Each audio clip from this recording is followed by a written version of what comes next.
अगर हम रास्ते में कहीं जा रहे हों, हमें ठोकर लगे, हम गिर जाएं, हमें चोट लगेगी, हमें दर्द होगा, लेकिन हम किसी पर गुस्सा नहीं करेंगे, चुपचाप उठकर अपने रास्ते पर चल पड़ेंगे। लेकिन अगर हम जा रहे हों, कोई हमें धक्का दे कर गिरा दे, तो हम इस पर चीखेंगे, इसे मारने के लिए भागेंगे। ऐसा क्यों होता है?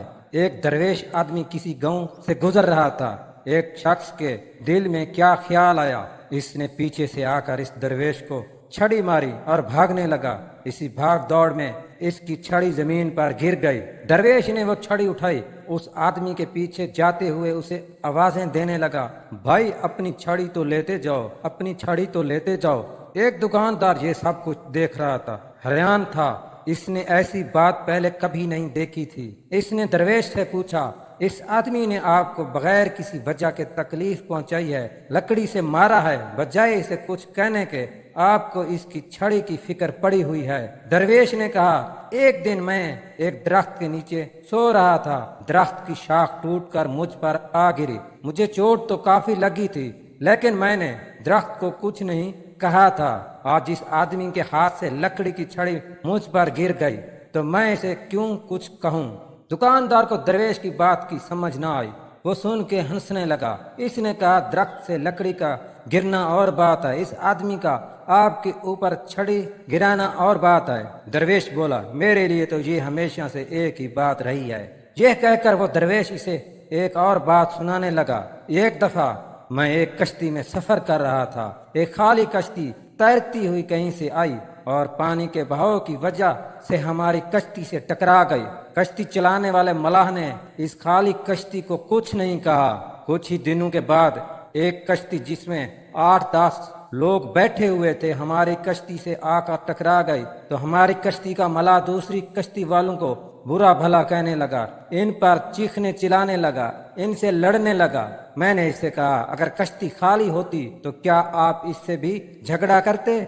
मलाह ने कहा, खाली कश्ती से भला मैं क्यों झगड़ा करूंगा।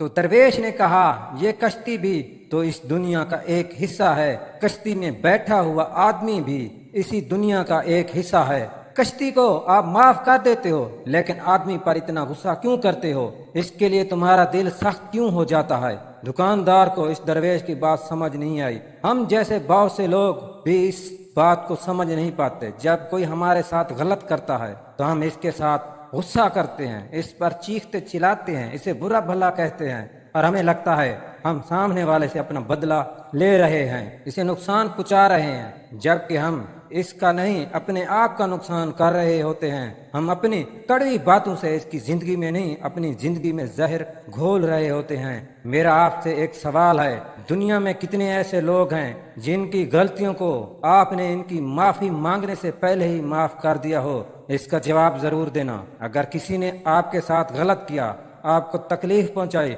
ये इसका किरदार है, इसका अमल है। अगर आप इसको माफ कर देते हैं, इसके माफी मांगने से पहले ही माफ कर देते हैं, ये आपका किरदार है। आपने ये बात काफी बार सुनी होगी। एक दरवेश ने एक बिच्छू को देखा जो पानी में गिर गया था और डूब रहा था। दरवेश ने आगे बढ़कर इसे हाथ में पकड़कर बाहर निकालने की कोशिश की। जैसे ही दरवेश ने बिच्छू को हाथ में पकड़ा तो बिच्छू ने दरवेश को डंग मार दिया। तकलीफ की वजह से दरवेश ने हाथ को झटका, वो बिच्छू दोबारा पानी में गिर गया। दरवेश ने इसे बचाने के लिए फिर पकड़ा, बिच्छू ने फिर डंग मार दिया। जब दरवेश ने इसे तीसरी बार पकड़ा, बिच्छू ने तीसरी मर्तबा भी डंग मारा। साथ खड़े आदमी ने कहा, आप ये क्या कर रहे हो? वो आपको काट रहा है, आप इसे बचाने की कोशिश कर रहे हो, छोड़ दो, इसको डूबने दो। इस दरवेश का जवाब बड़ा ही खूबसूरत था। इसने कहा, ये छोटा सा बिच्छू अगर अपने किरदार को, अपनी फितरत को नहीं छोड़ता, मुझे डंग मारने से बाज नहीं आता, मैं अपने किरदार को क्यों छोड़ूं? इसकी मदद करने से पीछे क्यों हटूं? जब हम चीजों को माफ कर देते हैं, उनके माफी मांगे बगैर, तो हम इंसानों के माफी मांगने का इंतजार क्यों करते रहते हैं? ढेर सारी खुशियों के साथ सब प्यारे दोस्त हमेशा सलामत रहें। इन्हीं अल्फाज के साथ इजाजत चाहते हैं। अल्लाह हाफिज।